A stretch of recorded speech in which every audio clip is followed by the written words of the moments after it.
Vamos fingir que a gente está analisando uma situação de mão e aí eu falo a seguinte situação para você. Eu estava no flop e eu tinha uma chamada para a porta de trás para deixar ela corada. Ixi, não ficou muito bom, né? Lá ele.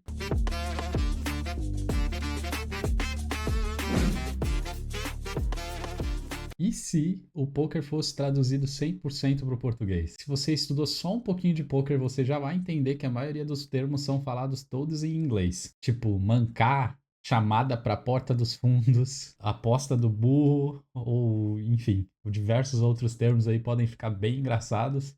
E hoje a gente vai dar uma olhada neles, vai ser engraçado o vídeo, mas ao mesmo tempo também educativo aí para quem não tiver tão avançado aí no jogo. Então, sem mais delongas, bora para cima. Então vamos começar ali pelas regras básicas. Partindo das nomenclatura das mãos e das forças das mãos, a gente vai para as posições na mesa. E aí você vai ver que algumas coisas fazem sentido, outras nem tanto.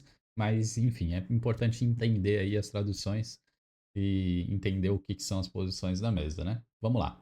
A primeira posição a agir, o under the gun, a tradução direta é debaixo da arma. Você pode tentar entender isso como ele sendo o primeiro a agir, ele vai estar com todo mundo mirando na mesa para a ação que ele vai tomar. Então ele é o primeiro a agir, tá todo mundo olhando para ele com a arma apontada para ele e tentando entender a ação que ele vai tomar. Então não é uma posição muito legal de se estar, né, quando tá todo mundo olhando para você. Então por isso a gente está debaixo das armas aí, debaixo da arma, tá? Ou também por estar logo depois do Big Blind. Depois do Under the Gun, a gente tem o famoso Middle Position, que nada mais é do que a posição no meio da mesa, o cara que está lá no meio de todo mundo. Então, a tradução literal aí faz bastante sentido. Depois do Middle Position, a gente tem o Cutoff, que é o corte. Seria ali uma posição entre o botão e a Middle Position. É que faz um pouco de sentido aí. Depois disso vem o botão, que é simplesmente para marcar a posição que dá as cartas, que seria o dealer. Small Blind, a aposta cega pequena. Big Blind, a aposta cega grande.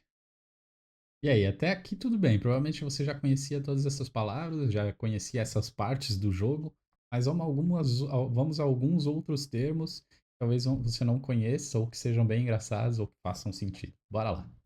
Limp, mancar. Sabe quando a pessoa só paga a aposta obrigatória, o Big Blind, e não faz muito um aumento, não faz questão de aumentar ou dizer que tem uma mão forte? Eu acho que esse termo faz bastante sentido em português, porque na verdade você não está realmente subindo a aposta ou mostrando força, você meio que só está mancando o seu caminho até entrar no pote, né? Você meio que só está pagando ali, então faz bastante sentido aí mancar. O que você acha? Donkey Bet, aposta do burro. Antigamente faria muito mais sentido, mas hoje a gente consegue ver que a Donkey Bet, na real, existe na teoria, né? Então, ainda assim, em diversos momentos, e na maioria das vezes você não deveria fazê-la, mas é chamada de aposta do burro. Eu, particularmente, ainda chamo de Donkey Bet até hoje. Algumas pessoas chamam de lead, ou enfim, o que você quiser chamar aí. Eu prefiro o termo carinhoso Donkey Bet. E você, como é que chama essa aposta aí? Double ou Triple Barrel? Seria como se fosse o segundo tiro ou o terceiro tiro, né? É quando você faz a sua aposta de continuação no flop, a sua continuation bet, e vai para o double barrel, ou a segunda aposta de continuação, e depois, posteriormente, vai para o terceiro barril, a terceira aposta de continuação. Então pode ser chamado em português de segundo barril ou terceiro barril, mas na tradução eu acredito que tenha muito mais a ver com o tiro ou a questão de existirem aquelas famosas armas chamadas de 12, né, de dois canos, né, double barrel. Por que você acha que existem esses termos? Por causa da 12 de cano duplo, por simplesmente jogar dois barris em seu oponente ou por dar dois tiros? Enfim, eu acho que todos fazem sentido e eu gosto muito de todos eles. E aí, o famoso squeeze, apertar os seus oponentes, é quando alguém faz um raise, outra pessoa dá um cold call naquele raise, um call gelado, que também faz bastante sentido sair do zero para dar um call. E aí, depois disso, se alguém fez um raise, alguém deu um call e você tribetou por cima dessas duas pessoas, você fez um squeeze, apertou aquelas duas pessoas e deixou elas numa situação difícil, né? Cold call ou cold tribet é quando você faz uma aposta meio gelada, né? Você saiu do zero para pagar uma aposta ou do zero para fazer uma tribet. Isso significa cold call ou cold tribet ou até o cold for bet aí também é bem comum nos jogos, tá? nada mais é do que uma ligação fria? Não, né? Eu acho que está como mais como pagar a aposta de forma gelada. Não sei, o que que você acha aí? Nuts. Essa é engraçada, porque pode ter diversas traduções. Nuts, ao pé da letra, seriam nozes, né? Mas no termo mecânico pode ser como parafusos, pode também ser chamado para pessoas mais loucas, this guy is nuts. Ou em alguns contextos também pode ser chamado como culhões ou testículos. Não sei qual que você prefere aí que seja a tradução literal para nuts no poker. Eu acho que pode ser principalmente como malucos, ou até a última, que eu prefiro não ficar citando.